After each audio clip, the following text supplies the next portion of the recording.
Diascofoot, miroir du football de la diaspora congolaise.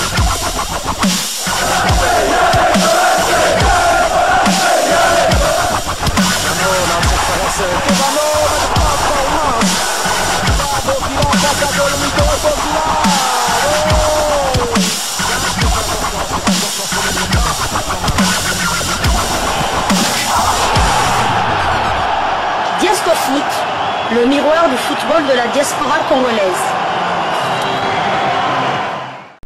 Vous êtes sur Diascofoot, le miroir du football de la diaspora congolaise. Diascofoot vous dit bonjour, tout le plaisir est pour nous de vous retrouver, mais surtout de savoir que vous êtes nombreux en train de suivre votre chaîne YouTube dédiée uniquement aux footballeurs de la diaspora congolaise. C'est l'heure de partager avec vous quelques news que nous avons pu récolter pour vous, des news concernant certains de nos internationaux ou des binationaux qui se sont illustrés dans leurs clubs respectifs, et cela dans le cadre de cette troisième livraison sportive de ce vendredi 14 juin 2024, une livraison que nous débutons par l'Égypte, où l'on jouait la 23e journée du championnat. Fiston Mayele Kalala s'est illustré pour son retour en club après la trêve internationale durant laquelle il a brillé avec les Léopards en marquant le but de l'égalisation lors du match entre le Sénégal et la RDC dans le cadre de la troisième journée des éliminatoires de la Coupe du Monde 2026. L'attaquant congolais a participé au large succès des Pyramides FC 3-0 au final devant Smoua. Pour son retour, l'ancien sociétaire de l'AS Vita Club a démarré sur le banc. Lacaille a lancé la partie en ouvrant le score à la 18e minute. Il sera imité par Mostafa Fati 6 minutes plus tard pour le 2-0. Entré au jeu à la 66e minute à la place de Fagri Lacaille, Fiston Mayele Kalala marquera 2 minutes plus tard après son entrée au jeu pour porter son total à 9 buts en championnat. Son temps de jeu cette saison est de 2376 minutes sur 3216. 31 matchs joués sur 33. Il a marqué 11 buts, toutes compétitions confondues, et délivré 4 passes décisives. Pyramide FC est leader au classement avec 56 points.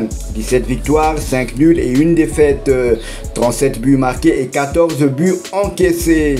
Prochain rendez-vous, Pyramide FC se déplacera sur le terrain de Baladiat le mercredi 19 juin pour le compte de la 24e journée du championnat égyptien. Fiston Mayele Kalala qui se fait encore parler de lui. Je note que lors de ses 3 derniers matchs, il a inscrit 2 buts et à chaque fois, il faisait son entrée en jeu, en tout cas contre le Sénégal. Fiston Mayele est entré à la 83e minute, 2 minutes plus tard, il inscrit le but égalisateur face à l'une des meilleures équipes africaines, deuxième en tout cas au classement FIFA. Fiston Mayele Kalala qui récidive de retour en Égypte dans son club de Pyramide FC. C'est encore 2 minutes plus tard qu'il va inscrire un but. Décidément, il est en train d'annoncer les couleurs. Est-ce que à travers ce but, Fiston Mayele Kalala confirme qu'il est un joker parfait? Je pense que Sébastien Desabre ne s'est pas trompé lors de la conférence de presse d'avant RDC Togo de dire que certains joueurs sont bons quand ils montent sur le terrain. Je pense que c'est le cas de Fiston Mayele Kalala, Obat et la cyborg Nabiso, et félicitations à lui. Espérons qu'il sera en forme au mois de septembre prochain, puisque les prochaines échéances pour les Léopards c'est au mois de septembre. Ce sera avec le début des éliminatoires de la Coupe d'Afrique des Nations au Maroc 2025, et la date du tirage au sort est connue, telle que nous apprend le média Afrique Foot qui titre CAN 2025, la date du tirage au sort des éliminatoires enfin annoncé, officiel. Le chemin vers la CAN 2025 au Maroc se précise avec l'annonce officielle de la date du tirage au sort des éliminatoires. Cet événement tant attendu aura lieu le jeudi 4 juillet 2024 à Johannesburg en Afrique du Sud. La cérémonie se tiendra dans les studios de Supersport à 14h30 heure locale, soit 12h30 GMT, 13h30 heure de France, a enfin annoncé la Confédération africaine de football CAF ce jeudi Un total de 48 nations, y compris les 4 vainqueurs du tour préliminaire, le Tchad, l'Eswatini, le Libéria et le Soudan du Sud, seront répartis en 12 groupes de 4 équipes chacun. Ces équipes s'affronteront pour décrocher leur place pour la phase finale de la CAN 2025, dont la date continue d'ailleurs de faire débat. Les éliminatoires débuteront en septembre 2024 jusqu'en novembre 2024 et détermineront les 24 nations qui s'affronteront pour le titre continental au Maroc. La cérémonie du tirage au sort verra notamment la participation des légendes du football africain, a précisé l'instance.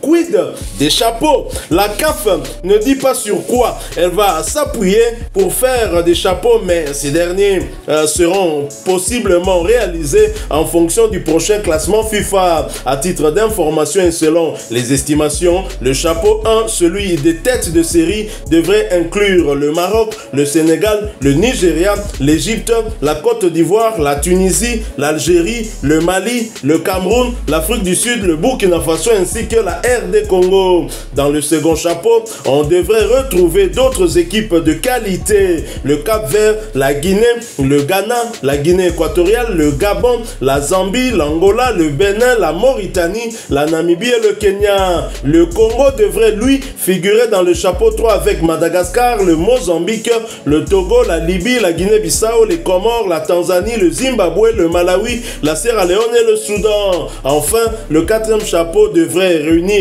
la Centrafrique, le Niger, la Gambie, le Rwanda, le Burundi, l'Éthiopie, le Botswana, le Lesotho, mais aussi les 4 nations issues du tour préliminaire, à savoir les Swatini, anciennement appelés Swaziland, le Libéria, le Soudan du Sud et le Tchad.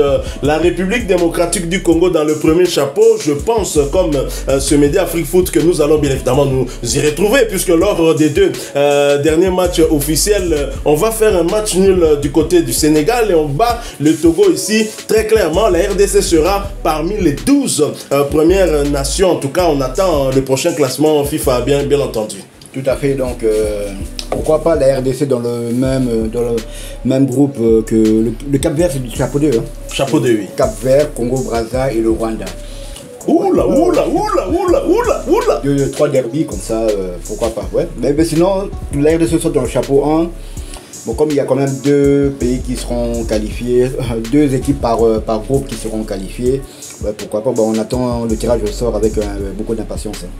Cette équipe de la République démocratique du Congo avec Sébastien Desabre impose le respect et c'est depuis très longtemps, en tout cas ça fait des années que la République démocratique du Congo ne pouvait pas se retrouver aussi facilement dans les premiers chapeaux. Toujours dans le cadre de cette CAN Maroc 2025 et dans un autre article du même média Afrique Foot qui titre CAN 2025, une date inédite envisagée. Alors que la tendance est à un report de la CAN 2025, une date inédite aurait été suggérée pour la tenue du tournoi. Depuis que le secrétaire général de la Confédération africaine de football CAF, Véron Mosengo Omba, a ouvert grand la porte à un report de la CAN 2025 de 8 juin pour ne pas empiéter sur la Coupe du Monde des clubs à 36 équipes, l'opinion ne se fait guère plus d'illusions. Et ce, en dépit du démenti de l'instance visant plus à sauver sa face qu'autre chose.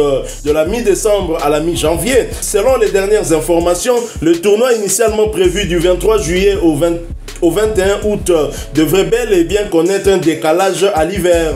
La date de la mi-décembre 2025 à la mi-janvier 2026 a en effet filtré d'après nos confrères de Sport News Africa. Une période n'ayant jusqu'ici jamais vu la CAN battre son plein, le tournoi commençant habituellement début janvier. Cette période inédite permettrait d'éviter un chevauchement avec la Ligue des Champions nouveau format de l'UEFA, puisque la 6e journée de la phase des groupes de la C1 se clôturera le 11 décembre et la 7e journée démarrera le 21 janvier. Cet aménagement devrait permettre aux joueurs évoluant en Europe et en lice avec leur club en LDC d'être disponibles. La proposition devrait être discutée lors de la prochaine réunion du comité exécutif pour validation. Pour rappel, en raison du risque de chevauchement qui devrait pousser les clubs à retenir les joueurs, plusieurs observateurs africains étaient montés au créneau pour exprimer leur mécontentement. Certains avaient déploré que le tournoi continental ait fait office de sacrifié, allant jusqu'à pester que les Africains se retrouvent les dindons de la farce comme toujours. Pas sûr toutefois que l'idée de calquer la CAN sur les impératifs de l'UEFA et en pleine période de fête de fin d'année ne fasse davantage l'unanimité. Moi j'ai honte avec un tel article, très franchement j'ai honte. Et j'ai encore plus honte, d'autant que des rumeurs de report sont venues d'un Congolais. Le secrétaire général de cette CAF est un Congolais, Véron Mosengo Omba. C'est un Moutété là, de la province du Sankourou. Et c'est honteux que à chaque fois la date des compétitions africaines soit décalée, en tout cas reportée, pour mieux les adapter par rapport aux autres compétitions. Si la Fédération internationale vient créer une autre compétition, c'est toujours vers la Confédération africaine de football qu'on va jeter les yeux, bien évidemment, pour modifier son calendrier. Je trouve que c'est un manque de respect criant et ils sont toujours en train de se comporter en colonisateurs par rapport à des colonisés, et c'est dommage que ceux qui sont à la tête de cette Confédération africaine de football se laissent faire tels des esclaves, et c'est bien dommage. Excusez-moi en tout cas pour ces propos très durs, mais ça fait honte à tout un continent. Il est temps que nous, Africains, que nous nous fassions respecter une fois pour toutes. On ne peut pas continuer au 21e siècle d'être toujours esclave des Occidentaux et que sais-je. La CAN a existé avant la Coupe du Monde des clubs. La CAN a existé avant que la Ligue des Nations. La CAN a existé avant la nouvelle forme. Quand la CAN existait, il y avait peut-être 12 équipes en Ligue en champion. Ça s'appelait d'ailleurs la Coupe des clubs champions. Tout à fait. Maintenant, les Européens, ils modifient d'argent, ils modifient leur compétition. Il y a de plus en plus d'équipes. Et ça doit impacter, sur une compétition internationale. Non, on n'a jamais vu que l'euro de football ou bien la Copa América soit décalée à cause des compétitions européennes. Une compétition qui vient d'être inventée, non, il faut trouver un créneau maintenant pour la CAN. Alors en sachant très bien que la majorité des grandes équipes africaines, leurs joueurs évoluent au continent européen. Donc je vois vraiment mal une équipe libérer 2 ou 3 joueurs en pleine compétition. En janvier, ils tolèrent à la limite parce que la majorité des clubs début janvier sont... Il y a la trêve hivernale, mais là ça commence à bien faire. Ou bien Kaka Fangope est supprimé Kanango parce que là. Ah oui, comme ça total. Infantino et les dirigeants de la FIFA, avides d'argent, inventent des compétitions. Continueront à inventer, ils ne vont pas s'arrêter là, ils vont continuer. Pour un problème de sponsoring, problème de gros moyens, et c'est un manque de respect criant, et malheureusement c'est cautionné par certains dirigeants africains. Moi je suis désolé de constater que la classe dirigeante actuelle de la CAF, pourtant à la tête se retrouve un grand sportif, Motsepe, qui est propriétaire, je crois, en tout cas qui a dirigé ça, au moins c'est sûr, le club de Mamelodi Sundowns, qui courbe les chines devant des dirigeants comme Gianni Infantino, qui n'est pas à son premier coup d'essai. Il n'y a pas que lui, il y a aussi cette UEFA. Quel rapport vous voulez modifier votre compétition, mais ça doit impacter sur une compétition qui a la même valeur que l'euro, que la Copa América. C'est un manque de respect. Non. Il est temps en tout cas que les Africains disent non à ce genre d'attitude. Tout à fait. L'ancienne formule, le dernier match de poule de la Ligue des Champions avait lieu à mi-décembre et ça reprenait vers la mi-février. Maintenant, avec cette nouvelle formule, donc jusqu'en janvier, la Ligue des Champions va continuer à se jouer. Ils ajoutent, imaginez-vous qu'un pays peut-être comme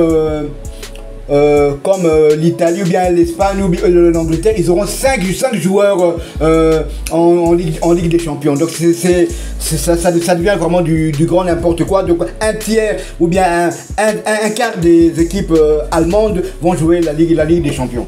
Donc ils ajoutent des équipes, donc on ne sait plus, bientôt ça sera carrément un championnat qui aura lieu lors de toute l'année. Véron Mosengo, c'est aussi lui qui nous a amené le fameux Connor à la tête de la Fédération Congolaise de Football Association, un comité dit de normalisation, mais qui a rendu les choses anormales du côté de la Fédération Congolaise de Football Association. Toi, c'est là une chose, l'organisation des élections. Je me demande, intérêt à Véron Mosengo Omba, Nakati a fait Kofa na Connor et nini Toye Bape Yango. Intérêt de ça, pourquoi ils sont toujours là? Ils n'ont toujours pas atteint l'objectif leur fixé. L'objectif principal, c'était de normaliser les choses afin que les élections se fassent avec les nouvelles normes, justement, avec un élargissement, en tout cas, de ceux qui pouvaient postuler. On le sait, hein, à l'époque de Constant Marie, ça a été verrouillé. Mais pourquoi Bazaka Kawana, ce fameux Connor, ce Connor, équipe ya Tanganyika, équipe ya Tanganyika, na Kombo, il y a l'Inafoot, et na Kombo, il y a Connor, membre moko ya Connor wana. Il est temps que ça s'arrête, chers amis, hein, excusez-nous un peu, on a haussé le temps, mais partagez avec nous en commentaire votre point de vue par rapport à ces sujets que nous avons proposés. On ne va pas oublier qu'on a démarré avec une très bonne nouvelle, hein, c'est le deuxième but de Fiston Mayele Kalala en 3 matchs, dont 2 avec l'équipe nationale de la République démocratique du Congo, de retour à la maison dans son club. Il a été également auteur d'un but, c'était le 3e de son équipe en championnat. Vous avez aimé ce sujet, laissez-nous un maximum de j'aime. Merci, hein, de vous abonner sur cette chaîne si vous êtes nouveau pour agrandir cette famille Diasco Foot, parce que nous sommes le miroir du football de la diaspora congolaise. Et n'oubliez pas d'activer la petite cloche de notification, très importante cette cloche, car elle vous permet de ne plus rien manquer des prochains sujets que nous allons vous proposer. Encore une fois, merci à vous, avec espoir de vous retrouver bientôt. Mais permettez-moi de souhaiter un heureux anniversaire à 2 personnes, hein. L'un est fils d'un de nos abonnés ici, hein, Jérémy Mabiala, son fils Michael Ange Mabiala, qui fête son anniversaire ce 14 juin, et aussi une dame, hein, qui nous suit, hein, aussi sur cette chaîne, Jacqueline Beaufofé. Une fois de plus, merci, avec espoir de vous retrouver bientôt dans un autre sujet d'actualité. En attendant, portez-vous bien. Diasco Foot vous dit au revoir.